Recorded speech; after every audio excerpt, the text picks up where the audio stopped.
ਇਹ ਵੇਖੋ ਉਹਨਾਂ ਦਾ ਚਰਚ ਹੈ।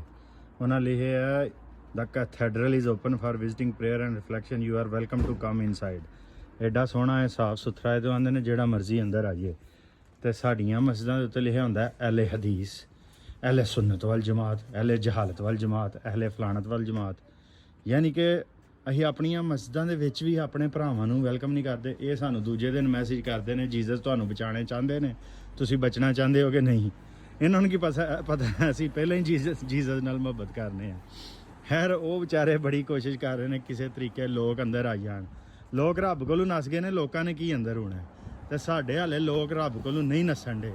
ਲੋਕ ਰੱਬ ਵੱਲ ਜਾਣਾ ਚਾਹੁੰਦੇ ਨੇ, ਮੌਲਵੀ ਡੰਡਾ ਲੈ ਕੇ ਅੱਗੇ ਖਲੋਤਾ ਕਿ ਭਾਈ ਨਹੀਂ ਤੁਹਾਨੂੰ ਲੈ ਕੇ ਜਾਣ ਦੇਣਾ।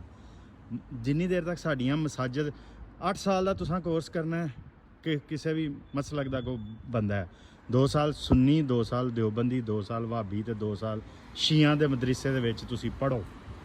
ਤੇ 3 ਮਤਲਬ ਹੈ ਸਾਲ ਪੜ੍ਹ ਲਓ। 4 ਸਾਲ ਹੈ ਤੇ 4 ਸਾਲ, 1 ਸਾਲ ईरान, 1 ਸਾਲ ਯਮਨ, 1 ਸਾਲ ਮਿਸਰ, 1 ਸਾਲ ਸਊਦੀ ਅਰਬ ਪੜ੍ਹੋ, ਤਾਂ ਕਿ ਜਦੋਂ ਤੁਹਾਡਾ 8 ਸਾਲ ਬਾਅਦ ਆਲਮ ਤਿਆਰ ਹੋਏ ਤੇ ਇੱਕ 15,000 ਵਾਲਾ ਆਲਮ ਨਾ ਆਏ।